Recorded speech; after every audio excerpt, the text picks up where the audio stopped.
16 مارچ 1527 خانوا راجستھان میں میدان جنگ سج رہا تھا۔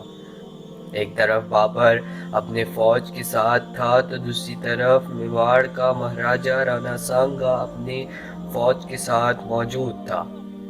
یہ جنگ کیوں ہو رہی تھی اور اس جنگ میں کس کو شکست ہوئی، کسے فتح ہوئی، اور اس جنگ سے پہلے بابر کو زہر کس نے دیا؟ میں ہوں وش احسان اور آج کے ویڈیو میں ہم آپ کو یہ سب دکھا رہے ہیں۔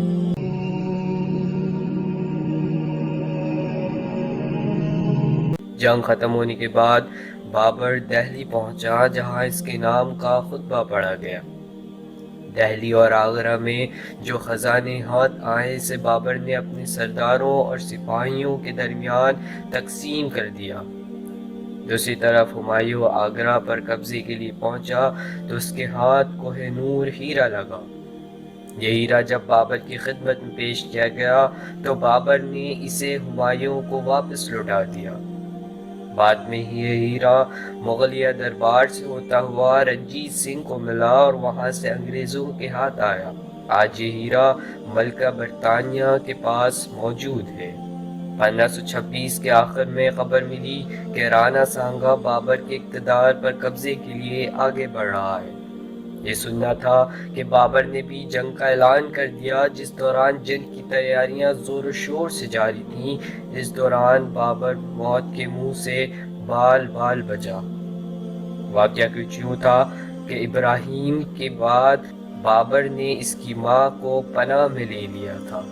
ابراہیم کی ماں نے بابر کے باورچیوں کو لالچ دے کر کھانے میں زہر ملا دیا۔ بابر لکھتا ہے، کھانا کھاتے ہی مجھے زور کی قے ہوئی، قے ہونے سے مجھے شک ہوا اور میں نے حکم دیا جو کھانا دسترخوان پر لایا گیا ہے اسے کتوں کو کھلایا جائے اور کھلا کر باندھ دیا جائے۔ دوسرے دن تک کتوں کا برا حال ہو گیا۔ کتوں کی طرح چیلوں کو بھی کھلایا گیا تو وہ بھی اس عذاب میں مبتلا رہے۔ میں نے تحقیق کروائی تو باورچیوں نے جرم مان لیا۔ سزا کے طور پر باورچیوں کی کھال کھچوا دی گئی اور ایک عورت کو ہاتھی کے پاؤں تلے کچل دیا گیا اور دوسری کو گولی مار دی گئی اور ابراہیم لودھی کی ماں کو کابل بھیج دیا گیا۔ بابر جنگ کے لیے روانہ ہوا تو اس کی نجومی نے پیشن گوئی کر دی کہ سیارہ مریخ جو کہ علم نجوم میں جنگ کی علامت سمجھا جاتا تھا وہ مغرب میں ہے، اس لیے بابر یہ جنگ ہار جائے گا۔ اس خبر نے بابر کی فوج میں مایوسی پھیلا دی۔ بابر پیچھے ہٹ نہیں سکتا تھا، اس لیے بابر نے اپنے فوج کے سامنے پرجوش خطاب کیا اور وعدہ کیا کہ وہ شراب سے توبہ کر رہا ہے۔ بابر شراب پینے کا عادی تھا، لیکن اس نے شراب سے توبہ کر لی اور شراب کے برتنیں توڑوا ڈالی۔ اور یہی نہیں، اس نے وعدہ کیا کہ اگر بابر یہ جنگ جیت جاتا ہے تو وہ اپنی سلطنت میں موجود تمام ٹیکس معاف کر دے گا۔